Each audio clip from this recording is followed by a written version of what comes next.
Hello guys and welcome back to my channel सिर्फ IAS. साथियों, Shankar IAS academy की इस एनवायरनमेंट की सीरीज़ में आप सभी का बहुत बहुत स्वागत। ये अपना 9th एडिशन है और इसका मैं चैप्टर 12 आपके सामने प्रेजेंट कर रही हूँ। चैप्टर का नाम है animal diversity of India. 2 part में इस चैप्टर को करेंगे। फिलहाल इसको पार्ट 1 हम कवर कर रहे हैं। चलिए आइए शुरू करते हैं। अब यहाँ पे साथियों हम उन मैमल्स को डिस्कस करेंगे जो क्रिटिकली इंडेंजर्ड की कैटेगरी में आते हैं। अब ये critically endangered, vulnerable, least concern, ये सारी चीज़ें हमने पिछले 2 चैप्टर से बहुत डिटेल से कर ली हैं। अब डिटेल से यहाँ पे आइए मैमल्स को भी कर ली जाए। तो सबसे पहले जो हम बात करेंगे वो करेंगे पिग्मी हॉक के बारे में। इसका नाम जो है बायोलॉजिकली वो है आपका पोर्क्यूला सैल्वेनिया। ओके, ये वर्ल्ड का सबसे छोटा वाइल्ड पिग होता है जिनमें अडल्ट्स का वेट भी सिर्फ 8 किलोग्राम ही होता है। इनकी स्पीशीज़ जो है वो नेस्ट को बनाती है पूरे इस साल, और ये बहुत ही यूज़फुल इंडिकेटर होते हैं। किसको दर्शाते हैं? ये जो मैनेजमेंट स्टेटस होता है ग्रासलैंड हैबिटेट का, उसको दर्शाते हैं। ग्रासलैंड जहाँ पे ये पिग्मी हॉग रहते हैं, ये बहुत ज़रूरी होता है सर्वाइवल के लिए, दूसरे और इंडेंजर्ड स्पीशीज़ के लिए, जैसे कि इंडियन राइनोसोरस हो गया, स्वैम्प डियर है, वाइल्ड बफेलो है, हिस्पिड हेयर हो गया, बंगाल फ्लोरिकन और स्वैम्प फैंकुलिन वगैरह।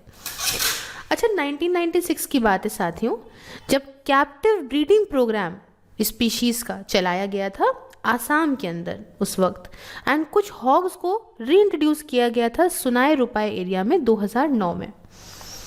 हैबिटेट की बात करें तो रिलेटिवली अनडिस्टर्ब टॉल तेरई ग्रासलैंड में रहते हैं, और डिस्ट्रीब्यूशन की बात करें तो ये स्पीशी आपको ज़्यादातर दिखने को मिलेगा साउदर्न हिमालय फुटहिल्स में। बट अब ये सिर्फ और सिर्फ सिंगल रेमिडेंट पॉपुलेशन इसकी मानस वाइल्ड लाइफ सेंचुरी में ही रह गई है और उसके बफर रिजर्व में रह गई है। तो ये काफ़ी क्रिटिकली इंडेंजर्ड हो गया है ये। और pygmy hog sucking louse that is Haematopinus oliveri, ये एक पैरासाइट है जो सिर्फ और सिर्फ इस पिग्मी हॉक के ऊपर ही फीड करता है ना। और चूंकि इसके ऊपर ही फीड करता है तो उसको भी सेम रिस्क की कैटेगरी में रखा गया है। इस सकिंग लोस को भी क्रिटिकली इंडेंजर्ड की कैटेगरी में रखा गया है, क्योंकि उसका सर्वाइवल तो इसी होस्ट स्पीशी से ही लिंक है ना। जब यही ही इतना कम होगा तो ऑब्वियस सी बात है कि वो पैरासाइट भी गायब हो जाएगा। तो आप कहेंगे कि मैम क्या ही खतरा है, थ्रेट्स हैं क्या इसको? तो मेन थ्रेट तो है वही सिंपल लास्ट चैप्टर से बता रही हूँ, लॉस और डिग्रेडेशन जो ग्रासलैंड्स का होता है, ड्राई सीजन में बर्निंग और life stock grazing, afforestation grassland का, हंटिंग, ये भी बहुत बड़ा खतरा है वहाँ की पॉपुलेशन को। तो ये हमने कहानी कुछ पिग्मी हॉक की आपको बताई। नेक्स्ट बात करेंगे वो है अपना अंडमान वाइट टूथ श्रीव। इससे इसका जो नाम है, बायोलॉजिकल नेम इसका है वो है क्रॉसीड्यूरा एंडमानस। मैं लिख दे रही हूँ यहाँ पे एक बार को, क्रॉसीड्यूरा एंडमानसेस, ठीक है। और इसके अलावा हम बात करेंगे जेनकिंस अंडमान स्पाइनी श्रू के बारे में, ठीक है। डिस्कस करते हैं दोनों चीज़ें। तो ये जो क्रॉसीड्यूरा एंडमानस है, सॉरी क्रॉसीड्यूरा जेनकिंसी है, और जो निकोबार वाइट टेल्ड श्रू है दैट इज क्रॉसीड्यूरा निकोबारिका, ये एंडेमिक कहाँ है? ये इंडिया में ही पाए जाते हैं, और ये यूजुअली एक्टिव हैं बाय ट्वेलाइट को एक्टिव होते हैं, या जो है रात में ही मोस्टली एक्टिव होते हैं ये। एंड ये स्पेशलाइज हैबिटेट इनको ज़रूरत होती है रहने के लिए। हैबिटेट की बात करें तो लीफ के जो पड़े रहते हैं ना, लिटर और रॉक क्रिवेसिस में रहते हैं। डिस्ट्रीब्यूशन की बात करें तो आप इनको कहाँ पाओगे? आप पाओगे अंडमान वाइट टूथ श्रू, तो आपको माउंट हैरियट में मिलता है साउथ अंडमान आइलैंड के अंदर, और जेनकिंस अंडमान स्पाइनी श्रू ये आपको व्रे मेयो और माउंट हैरियट में मिलता है साउथ अंडमान आइलैंड्स में। तो ये तो इनके हैबिटेट की बात हमने करी। और निकोबार वाइट टेल्ड श्रू जो है वो दैट इज क्रॉसीड्यूरा निकोबारिका, ये आपको southern tip of Greater Nicobar island में मिलेगा, और ये जो is also recorded in area extending from जो कैम्पबेल बे से लेके कैम्पबेल बे नेशनल पार्क से लेके गैलाथिया रिवर तक अंडमान एंड निकोबार आइलैंड के अंदर। खतरा किस चीज़ का है इनको? 1 सेकेंड, पेन चलना बंद हो गया। थ्रेट है भैया हैबिटेट का लॉस। क्यों?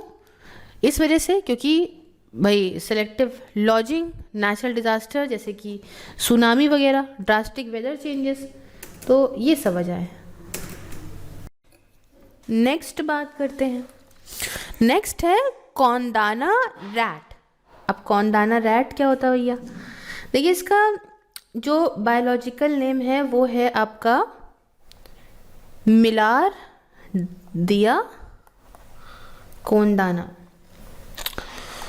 तो ये एक नॉक्टर्नल बरोइंग रोडेंट है, रात में टकाटक जगता है, आपको सिर्फ इंडिया में मिलेगा। कभी कभी इसको जाना जाता है नेस्ट वगैरह बनाने के लिए भी। हैबिटेट की बात करें तो ये आप ट्रॉपिकल और सब ट्रॉपिकल ड्राई डेसिडियस फॉरेस्ट और ट्रॉपिकल श्रब में इसको पाओगे। इसके साथ साथ जाना जाता है काफ़ी छोटे सिंहागढ़ प्लेटू में, है ना, करीब 1 किलोमीटर स्क्वायर के एरिया में नियर पुणे इन महाराष्ट्र में ये आप पाओगे। और रिपोर्ट करा गया है from an elevation of about करीब 1270 मीटर या अबव मीन सीन लेवल के पाया जाता है। खतरा वही है जिसको उसके हैबिटेट का लॉस हो रहा है, ओवर ग्रेजिंग वेजिटेशन की डिस्टरबेंस हो रहा है, टूरिज्म की वजह से, रिक्रिएशनल एक्टिविटीज़ की वजह से। नेक्स्ट जो है वो है द लार्ज रॉक रैट या एल्वीरा रैट, जिसको क्रेमनोमनीस एल्वीरा बोलते हैं। ये एक मीडियम साइज का नॉक्टर्नल बरोइंग रोडेंट है, एंडेमिक है, इंडिया में ही पाया जाता है। वही आप tropical deciduous shrub land forest Rocky areas में देखोगे इसको। और हैबिटेट या डिस्ट्रीब्यूशन बताऊं तो वही सिर्फ ईस्टर्न घाट्स तमिलनाडु का और वही करीब 600 मीटर अबव मीन सी लेवल देखा गया है। खतरा वही हैबिटेट लॉस, वर्जिन फॉरेस्ट का, फ्यूल वुड कलेक्शन की वजह से ये समस्या है। नेक्स्ट क्या है? Namdapha flying squirrel. ये एक यूनिक, एक मतलब सिर्फ एक तरह की अपने जिनस में है फ्लाइंग स्क्वेरल, और ये सिर्फ आप सिंगल वैली तक सीमित है इन द नामदाफा, ठीक है, या जो है अरुणाचल प्रदेश के एरियाज़ में। हैबिटेट में ट्रॉपिकल फॉरेस्ट, और आप नामदाफा ट्राइगल रिजर्व में पाओगे अरुणाचल प्रदेश में इसको। खतरा वही है, हंटिंग इसकी कर दी जाती है खाने के लिए, फूड के लिए। तुम मार पीटने में तो सब एक्सपर्ट हैं, खा लें पी लें। अच्छा, इसको बोलते हैं बिस्वा मोयोटेरस बिस्वासी भी कहते हैं इसको। अब आया next Malabar civet. Malabar civet को यहाँ पे विवेरा सेवेटिना कहते हैं। ये one of the world rarest mammal माना जाता है। ये आपको इंडिया में ही मिलेगा और पहली बार रिपोर्ट करा गया था त्रावणकोर केरला से। ये नॉक्टर्नल है अपने नेचर में और ये पूरी तरह से वेस्टर्न घाट्स में आप पाओगे। वहीं वुडन प्लेन्स में रहता है, हिल स्लोप्स में रहता है, एवरग्रीन रेन फॉरेस्ट के वेस्टर्न घाट्स में आप इसको पाओगे। और खतरा वही है डिफॉरेस्टेशन का, कमर्शियल प्लांटेशन वगैरह मेजर खतरे हैं। नेक्स्ट है सुमत्रन राइनोसोरस, जिसको डाइसिरोरहिनस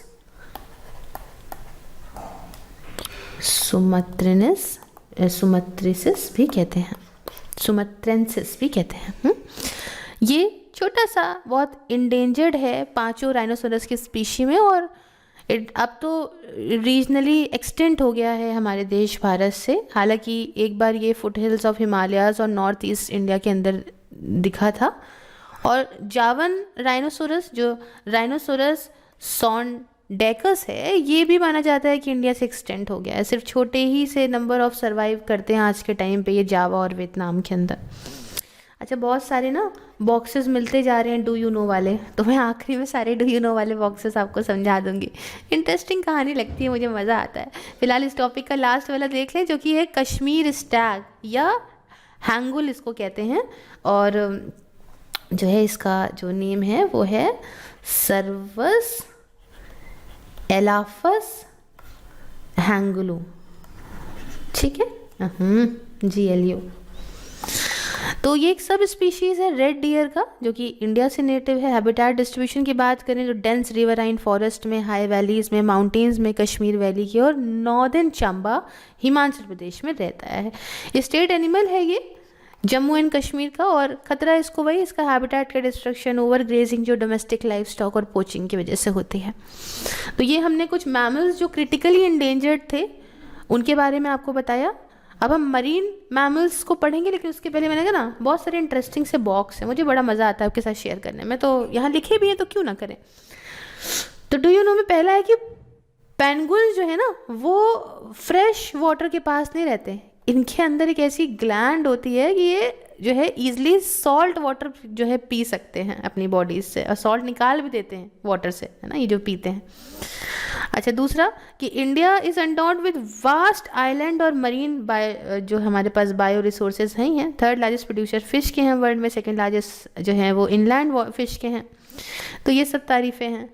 अच्छा, एक और बॉक्स में ये बताया है कि फ्रॉग्स की जो मेढकों की जो टंग होती है, ज़बान होती है, वो अटैच होती है तो फ्रंट ऑफ देयर माउथ, उनके मुंह की शुरुआत से अटैच होती है, ना कि जैसे हमारी होती है ना, अब अपनी जबान देखो तो बैक से अटैच है, उनकी फ्रंट से होती है। तो जब फ्रॉग कैच करता है, टक से इंसेक्ट पकड़ता है, तो एक चिपचिपा सा पदार्थ अपनी चिपचिपी सी जो ज़बान है वो उससे बाहर निकालता है अपने माउथ से, और फिर वही इंसेक्ट को, ऐसे देखा नहीं आपके सामने वो आ रही होगी में जो टक से पकड़ लेता है जो है इंसेक्ट को, है ना, तो ये होता है उसके साथ। अच्छा, एक नेक्स्ट बात ये है कि कोबरा जो है वो कैनिबल्स होते हैं। इसका मतलब कि ये खाते हैं दूसरे स्नेक्स को भी कोबरा खा लेता है, अलॉन्ग बर्ड के अंडे हो गए, कुछ छोटे मैमल्स हो गए, उन सबको भी खा जाता है। अच्छा, नेक्स्ट डू यू नो में ये है कि जो स्पिटिंग कोबरा है वो क्या निकालता है ना, वेनम, जहर निकालता है, और जो स्प्रे कर देता है मोर देन 1.8 मीटर या 6 फीट तक उसका जहर जा सकता है, समझे, नियर परफेक्ट एम, इतनी तेज़ी में आँखों में डाल देगा सीधा सामने वाले प्रे की, और वो गया। और लास्ट में डू यू नो का जो बॉक्स है उसमें कहता है कि शार्क्स जो होती है ना बहुत ही पावरफुल उसके जबड़े होते हैं मसूड़े जॉज प्लैनेट के अंदर, और दोनों ही अपर हो चाहे लोअर जॉज हो, वो मूव करते हैं, टॉस करती है अपने सर को बैक तक, and for to tear loose a piece of meat, जो कि ये पूरा खा लेती है, और ऐसे करती है तब जो है वो थोड़ा लूज हो जाता है वो मीट, जो पूरा सॉलो कर लेती है। तो सब जानवरों को कुदरत ने ऐसा बनाया है अपनी हैबिटेट के हिसाब से कि वो कहीं भूखे नहीं रह सकते हैं। चलिए, नेक्स्ट आती है मरीन मैमल्स के बारे में हम डिस्कस कर रहे थे। तो इसमें अगर हम बताएं तो इसमें सबसे पहले हम फ्रेश वाटर या रिवर डॉल्फिन की बात करते हैं। यह आपको वही इंडिया, बांग्लादेश, नेपाल, पाकिस्तान में मिलेगी, विच इज़ स्प्लिट इनटू 2 सब स्पीशीज़ में, एक गैंजेस रिवर डॉल्फिन और एक इंडस रिवर डॉल्फिन। और गैंजेस रिवर डॉल्फिन की बात करें तो उसका हैबिटेट और डिस्ट्रीब्यूशन गैंजेस और ब्रह्मपुत्रा रिवर में है, और इनकी ट्रिब्यूटरीज जो है में है, जो कि आपकी बांग्लादेश, इंडिया, नेपाल में पड़ती हैं। और गैंजेस रिवर डॉल्फिन को रिकॉग्नाइज़ किया है भारत के सरकार ने अपने नेशनल एक्वेटिक एनिमल के तौर पे, इस बात को याद रखिएगा। नेक्स्ट बात करेंगे हम इंडस रिवर डॉल्फिन के बारे में। तो इंडस रिवर डॉल्फिन का हैबिटेट इंडस रिवर पाकिस्तान में और ब्यास और सतलज ट्रिब्यूटरीज में मिलता है। अच्छा, नेक्स्ट हर्बीवोर मरीन मैमल्स की बात करते हैं। तो इसमें जो है वो नाम आता है ड्यूगोंग, और साथ में मैनेटीज का, और ये इनहैबिटेट करते हैं स्वैम्स, रिवर्स, कहाँ रहते हैं, एस्चुरीज में रहते हैं, मरीन वेटलैंड्स में रहते हैं, कोस्टल मराइन वाटर्स में रहते हैं। अच्छा, तो चलो एक एक करके इनको डिस्कस कर लिया जाए। इसमें दुगोंग की अगर हम बात करें तो दुगोंग को सी काऊ भी कहते हैं। क्या बोलते हैं? सी काऊ। हालांकि लास्ट में हम जब पढ़ लेते जानवरों के बारे में तो हमने इसको पढ़ा था। स्टेटस के हिसाब से वल्नरेबल है ये। खतरा इनको वही हंटिंग का है, क्योंकि हंटिंग होती है ना इनकी मीट और ऑयल के लिए। हैबिटेट इनका डिग्रेड हो रहा है, फिशिंग रिलेटेड फैटेलिटीज़ इनकी मरती हैं इसी वजह से। और मैनेटीज़ की बात करें तो ये Caribbean sea, gulf of Mexico, Amazon basin, west Africa में आप पाओगे। खतरा भाई coastal development, red tide, hunting, ये सब वजहें हैं। अच्छा, कुछ एक्सेप्शंस भी हैं, बस एक्सेप्शंस भी समझ लेते हैं। जैसे कि एग लेइंग मैमल्स भी होते हैं, अंडा देने वाले मैमल्स। एक देखिए, मोनोट्रिमस का एक यूनिक फीचर है, जो कि एक सब डिवीजन है मैमल की। अभी एक यूनिक फीचर है किसका, MONOTREMES, ये जो एक सब डिवीजन है मैमल्स की, दैट इज मोनोट्रिमस। ये अंडा देते हैं, they lay eggs rather than giving birth to the youngs। अब होता क्या है कि मैमल्स तो जाने जाते हैं ना कि सीधा सीधा बच्चा पैदा कर देते हैं, लेकिन यहाँ पे क्या है कि ये जो सब स्पीशी जो है आपका सब डिवीजन है, ये अंडा देती है मैमल्स की। एंड ये दे आर ओनली 5 लिविंग मोनोट्रिम, मतलब एग लेइंग जो मैमल की स्पीशी है वो सिर्फ 5 ही हैं, और वो एक डक बिल्ड प्लैटिपस, और बाकी 4 स्पीशीज जो हैं वो हैं स्पाइनी एंटीटर्स की, जिसे एशिड्या क्या बोलते हैं, क्या बोलते हैं, ECHIDNA। ठीक है, सारे जो है वो आप ऑस्ट्रेलिया में और न्यू गिनिया में पाओगे। अच्छा, तो हम जब पढ़ ही रहे हैं तो पढ़ ले, है ना। ये echidnas, maybe I am pronouncing wrong but हो सकता है, ये जाने जाते हैं एज स्पाइनी एंड ईटर्स के तौर पे मेरे साथियों। हैबिटेट डिस्ट्रीब्यूशन की बात करें तो ऑस्ट्रेलिया और न्यू गिनिया में है, और इन एशिडनास जो एग है ये कैरी करा जाता है पाउच में, जो फीमेल की बेली होती है, ठीक है, वहाँ पे उसका पाउच में अंडा ये कैरी करती है जब तक के लिए एक बच्चा उसके अंदर हैच नहीं हो जाता। ठीक है, एट विच पॉइंट जो बैरली डेवलप्ड यंग होते हैं वो मेमोरी ग्लैंड जो है पाते हैं, एंड फिर ये अपना नरिशमेंट उसी से करते हैं। अच्छा, नेक्स्ट जो प्लैटिपस है, प्लैटिपस एक सेमी एक्वेटिक मैमल होता है। ठीक है, ये आपको ईस्टर्न ऑस्ट्रेलिया, टास्मेनिया वगैरह में आप पाओगे। अच्छा, प्लैटिपस में जो फीमेल है वो रिटायर कर देती है टू अ बरो in the bank of river या पॉन्ड में, और बरो में क्या होता है, ये लाइंड होता है विद अ ड्राई वेजिटेशन, और यहाँ पे अंडे वो देती है। और जो मेल प्लैटिपस होता है वो, इसके अंदर जो जहर होता है, वेनम होता है, स्ट्रॉन्ग इनफ इतना होता है कि इससे ना वो मतलब एक छोटा सा कुत्ता भी मार दिया, डॉग जो है, स्मॉल डॉग में मारने में समर्थ है।